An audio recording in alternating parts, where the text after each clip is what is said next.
ഈ വീഡിയോയിൽ നമ്മൾ നോക്കാൻ പോകുന്നത് ഗ്രാഫിക് ഡിസൈനിലെ പ്രധാനപ്പെട്ട ഒരു ഡിസൈൻ പ്രിൻസിപ്പിളായ സിംപ്ലിസിറ്റിയെക്കുറിച്ചാണ്. സിംപ്ലിസിറ്റി പ്രധാനമായിട്ട് ഊന്നി കാണിക്കുന്നത് വിഷ്വൽ കമ്മ്യൂണിക്കേഷനിൽ ക്ലാരിറ്റിക്കും മിനിമലിസത്തിനും ഒക്കെ ഉള്ള ഇമ്പോർട്ടൻസ് ആണ്.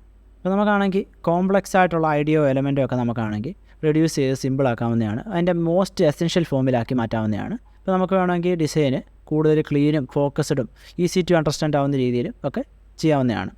ഇപ്പോൾ നമ്മൾ സിംപ്ലിസിറ്റി കൂടുതൽ ഉപയോഗിക്കുകയാണെങ്കിൽ ആ ഒരു ഡിസൈനിൻ്റെ ഇമ്പാക്റ്റും എഫക്റ്റീവ്നെസ്സും ഒക്കെ എൻഹാൻസ് ആവുന്നതാണ്. അപ്പോൾ നമുക്കിവിടെ തന്നെ കാണാൻ പറ്റും ഈ ഒരു ഡിസൈൻ കുറച്ച് കോംപ്ലക്സ് ആണ്. ആ ഒരു ഡിസൈൻ്റെ ഒരു സിമ്പിൾ വേർഷനാണിത്.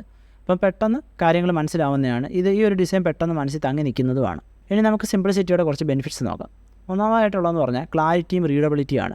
ഇപ്പോൾ നമുക്കാണെങ്കിൽ എസെൻഷ്യൽ ആയിട്ടുള്ള എലമെൻറ്റ്സ് മാത്രം ഇൻക്ലൂഡ് ചെയ്തിട്ട് അൺനെസസറി എലമെൻറ്റ്സ് ഒക്കെ എലിമിനേറ്റ് ചെയ്തിട്ട് കുറച്ച് ക്ലിയർ കമ്മ്യൂണിക്കേഷൻ കൊണ്ടുവരാവുന്നതാണ്. അങ്ങനെ നമുക്കാണെങ്കിൽ കോർ മെസ്സേജ് മാത്രം ഫോക്കസ് ചെയ്യാവുന്നതാണ്. വ്യൂവേഴ്സ് പെട്ടെന്ന് എൻഗേജ് ചെയ്യുകയും അണ്ടർസ്റ്റാൻഡ് ചെയ്യുകയും ചെയ്യുന്നത് ഇങ്ങനത്തുള്ള സിമ്പിളായിട്ടുള്ള ഡിസൈനൊക്കെയാണ്.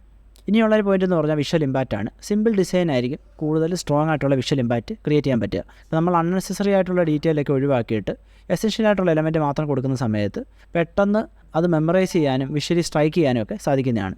ഇനിയുള്ളത് ടൈംലെസ്നെസ് ആണ്.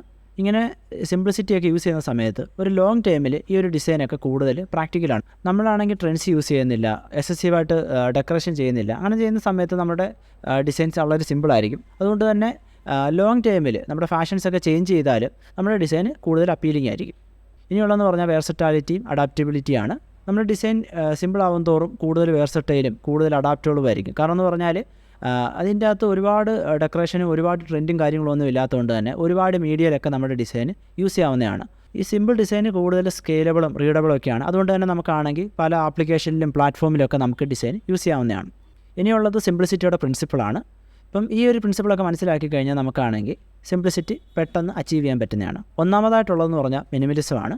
ഇപ്പോൾ നമ്മളാണെങ്കിൽ എസെൻഷ്യൽ ആയിട്ടുള്ള എലമെൻറ്റ്സ് മാത്രം യൂസ് ചെയ്തിട്ട് അത്ര ആവശ്യമില്ലാത്ത എലമെൻറ്റ്സ് ഒക്കെ നമുക്ക് റിമൂവ് ചെയ്ത് കളയാവുന്നതാണ്. ഇപ്പോൾ നമ്മുടെ കോർ എലമെൻറ്റ് മാത്രം കൂടുതൽ ഫോക്കസ് ചെയ്യുന്നതാണ്. അങ്ങനെ നമ്മുടെ ഡിസൈൻ കൂടുതൽ സ്റ്റാൻഡ് ഔട്ട് ചെയ്ത് നിൽക്കുന്നതാണ്. ഇനിയുള്ളത് നെഗറ്റീവ് സ്പേസ് ആണ്. നെഗറ്റീവ് സ്പേസ് എന്ന് പറഞ്ഞൊന്നുമില്ല, ഇവിടെ വൈറ്റ് സ്പേസ് തന്നെയാണ്. ഇപ്പോൾ നമ്മളാണെങ്കിൽ സിംപ്ലിസിറ്റി കൊണ്ടുവരാൻ വേണ്ടി പ്രധാനമായിട്ട് യൂസ് ചെയ്യേണ്ട ഒരു കാര്യമാണ്. ഇപ്പോൾ നമുക്കാണെങ്കിൽ നമ്മുടെ എലമെൻറ്റ്സിന് ബ്രീത്ത് ചെയ്യാൻ ഒരു സ്പേസ് കൊടുക്കാൻ പറ്റും. ഒരുപാട് എം ടി സ്പേസ് ഒക്കെ നമ്മൾ എഫക്റ്റീവായിട്ട് യൂസ് ചെയ്യുവാണെങ്കിൽ നമ്മുടെ ഡിസൈനിൻ്റെ തന്നെ റീഡബിലിറ്റി ഇമ്പ്രൂവ് ആവും. മൊത്തത്തിലുള്ളൊരു വിഷ്വൽ ഇമ്പാക്റ്റും ഇമ്പ്രൂവ് ആവുന്നതാണ്. ഇനിയുള്ളത് ഹൈറാർക്കിയാണ്. നമ്മളാണെങ്കിൽ വിഷ്വൽ ഹൈറാർക്കി ക്രിയേറ്റ് ചെയ്യുന്ന രീതി വേണം നമ്മുടെ എലമെൻറ്റ്സ് ഓർഗനൈസ് ചെയ്യാൻ. നമുക്ക് സൈസ്, പ്ലേസ്മെൻറ്റ്, കളർ ഇതൊക്കെ ഉപയോഗിച്ച് നമുക്കാണെങ്കിൽ വ്യൂവേഴ്സിൻ്റെ അറ്റൻഷൻ ഗൈഡ് ചെയ്യാൻ പറ്റും. ഇപ്പോൾ നമുക്കാണെങ്കിൽ ഇങ്ങനെ ഒരു സെൻസ് ഓഫ് ഓർഡർ ക്രിയേറ്റ് ചെയ്യാൻ പറ്റുന്നതാണ്. ഇനിയുള്ളത് കൺസിസ്റ്റൻസിയാണ്. നമുക്കാണെങ്കിൽ കൺസിസ്റ്റൻസി നമ്മുടെ ഡിസൈൻ എലമെൻറ്റ്സിൽ മെയിൻറ്റെയിൻ ചെയ്യാൻ പറ്റും. അതായത് നമുക്ക് ടൈപ്പോഗ്രഫി, കളേഴ്സ്, ലേഔട്ട് ഇതൊക്കെ നമ്മുടെ കോമ്പോസിഷനിൽ നമുക്ക് കൺസിസ്റ്റൻ്റ് ആയിട്ട് ഉപയോഗിക്കാൻ പറ്റുന്നതാണ്. അങ്ങനെ കൺസിസ്റ്റൻസി കൊണ്ടുവരുന്ന സമയത്ത് നമ്മുടെ ഡിസൈൻ കൂടുതൽ യൂണിഫൈഡും കൂടുതൽ കെട്ടുറപ്പുള്ളതൊക്കെ ആവുന്നതാണ്. അങ്ങനെ നമ്മുടെ ഡിസൈനിൻ്റെ സിംപ്ലിസിറ്റിയും വിഷ്വൽ ഹാർമണിയൊക്കെ എൻഹാൻസ് ആവുന്നതാണ്. ഇനി നമുക്ക് സിംപ്ലിസിറ്റി അച്ചീവ് ചെയ്യാനുള്ള കുറച്ച് ടിപ്സ് നോക്കാം. ഒന്നാമതായിട്ടുള്ളതെന്ന് പറഞ്ഞാൽ ഒരു മെസ്സേജ് ഡിഫൈൻ ചെയ്യണം. അതായത് നമ്മൾ എന്താണ് ഡിസൈൻ കൊണ്ട് പറയാൻ ഉദ്ദേശിക്കുന്നതെന്ന് ആദ്യം തന്നെ ഡിഫൈൻ ചെയ്യുക. അതിൻ്റെ ഒരു പർപ്പസ് ഡിഫൈൻ ചെയ്യുക.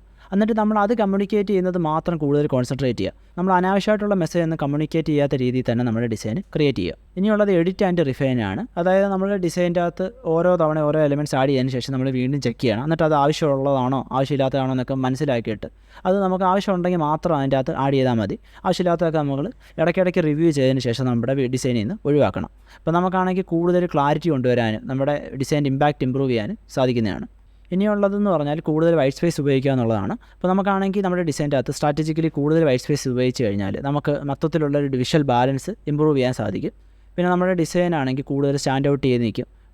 വ്യൂവേഴ്സിൻ്റെ അറ്റൻഷൻ പെട്ടെന്ന് പിടിച്ച് പറ്റുന്നതുമാണ്. ഇനിയുള്ളതെന്ന് പറഞ്ഞാൽ സിംപ്ലിസിറ്റി ടെസ്റ്റ് ചെയ്യുക എന്നുള്ളതാണ്. നമ്മളെപ്പോഴും നമ്മുടെ ഡിസൈൻ ഒരു വ്യൂവേഴ്സ് പെർസ്പെക്റ്റീവിൽ നിന്ന് നോക്കി കാണണം.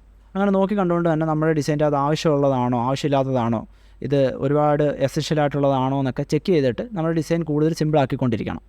ഇതൊരു എക്സാമ്പിളാണ്. ഈ ഒരു എക്സാമ്പിളിൻ്റെ അകത്ത് നമുക്ക് കാണാൻ പറ്റും ഈ ഒരു ഡിസൈൻ വളരെ സിമ്പിളാണ്. അപ്പോൾ ഇതിൻ്റെ അകത്ത് ഈ ഒരു കാർഡുണ്ട്, കാർഡിൻ്റെ ഷാഡോ ഉണ്ട്. ഇപ്പോൾ അത് മിനിമലായിട്ടാണ് കാര്യങ്ങളൊക്കെ കൊടുത്തേക്കുന്നത്. ആവശ്യമുള്ള കാര്യങ്ങൾ മാത്രമേ ഇതിൻ്റെ അകത്ത് കൊടുത്തിട്ടുള്ളൂ. അപ്പോൾ പെട്ടെന്ന് പറയാൻ ഉദ്ദേശിക്കുന്ന കാര്യം പെട്ടെന്ന് കൺവേ ആവുന്നതാണ്. ഇത് വേറൊരു എക്സാമ്പിളാണ്. ഇത് മിനിമലായിട്ടാണ് ചെയ്തേക്കുന്നത്. അനാവശ്യമായിട്ടുള്ള ഒരു കാര്യം ഇതിൻ്റെ അകത്തില്ല. അപ്പോൾ ഇതിൻ്റെ അകത്ത് ലോഗോ വന്നിട്ടുണ്ട്, ഒരു സെർച്ച് ബാർ വന്നിട്ടുണ്ട്.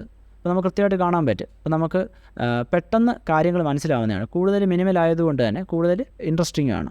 ഈ ഒരു ഡിസൈൻ നമുക്ക് കാണാൻ പറ്റും. ഇതും ഒരുപാട് മിനിമലാണ്. ഒരുപാട് വൈറ്റ് സ്പേസ് യൂട്ടിലൈസ് ചെയ്തിട്ടുണ്ട്. നമുക്ക് കൃത്യമായിട്ട് കാണാൻ പറ്റും. ആവശ്യമുള്ള കാര്യങ്ങൾ മാത്രമേ ഇതിൻ്റെ അകത്തുള്ളൂ. അപ്പോൾ ഇതിനകത്ത് എക്സ്ട്രാ വൈറ്റ് സ്പേസ് ഒക്കെ ഒരുപാട് യൂസ് ചെയ്തിട്ടുണ്ട്. വൈറ്റ് സ്പേസ് യൂസ് ചെയ്യുമ്പോൾ തന്നെ കൂടുതൽ മിനിമൽ ആവുന്നതും കൂടുതൽ സിമ്പിൾ ആവുന്നതുമാണ്. മൊത്തത്തിൽ ഈ ഒരു ഡിസൈന് ഒരു പ്രൊഫഷണൽ ലുക്കുണ്ട്.